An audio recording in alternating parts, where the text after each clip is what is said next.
Qaynona o'g'lini juda yaxshi ko'rsa, turgan gap O'g'lini qizg'anadi. O'g'lini qizg'anadi.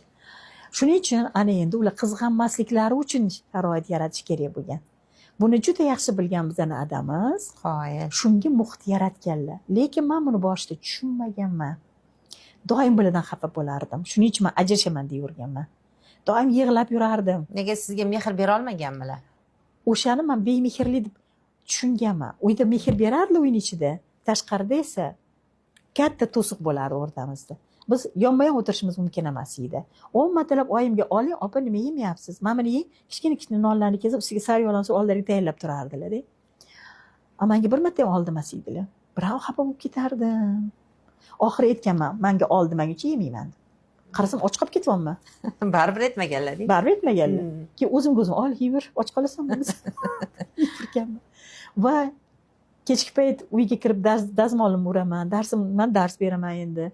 Darsimni tayyorlayman deb kirsam, maker deydirdilar. Dazmollarim bor, darsimni qilaman. Opam noqotdilar, televizor ko'rib turibdilar. Hamma ishini opam oldilarida qilgandirdilar. Opam uxlaganlarida kelasan derdilar. Qattiq botmaganmi bu? Voy, qanaqa qattiq bo'ldi. Men endi ishimni qilish o'rniga o'sha yerda qilar ekanman, qilmayman men ham. Derdim-da, men ham endi qalerikman. Qaysarligim tutardi. Borib oymonlarga borib o'tirib, men oyim televizor ko'rib turgan bo'lsa, men televizor ko'raman, uyqumga tayini yo'q. Uxlab qolardim. Keyin oyim bundoq qaradilar, siz nima o'tiribsiz derdilar. Kino ko'ryapman derdim. Kino sizni ko'ryapti-yu. Yana qaynonangizga jahl ham qilmas ekansiz-da. Yo'q, men haydab yubordilar deyishga qo'rqaman. Men kino ko'ryapman derdim. Oyim biroz tushunardilar. U aytgan shekilli, onam oldida o'tirgin deb turdilar. Bo'pti, uxlaymiz endi. O'chiring televizor derdilar-da.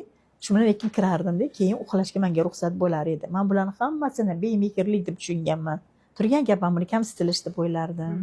Bemehrlik deb o'ylardim. Bilmasdimki, buni zaminda nima yotganini. Kechki payt ovqatlanib o'tirgan bo'lsak, opa, nima yemayapsiz ovqatni? Desalar, anaqa tortmayapti-da, desalar. Har doim senga aytganman, opamdan so'rab qilgan ovqat dedim. Men so'ramasdan qilding. Voy, so'radi-ya, so'radi. O'zim aytdim shu ovqat qilgin deb.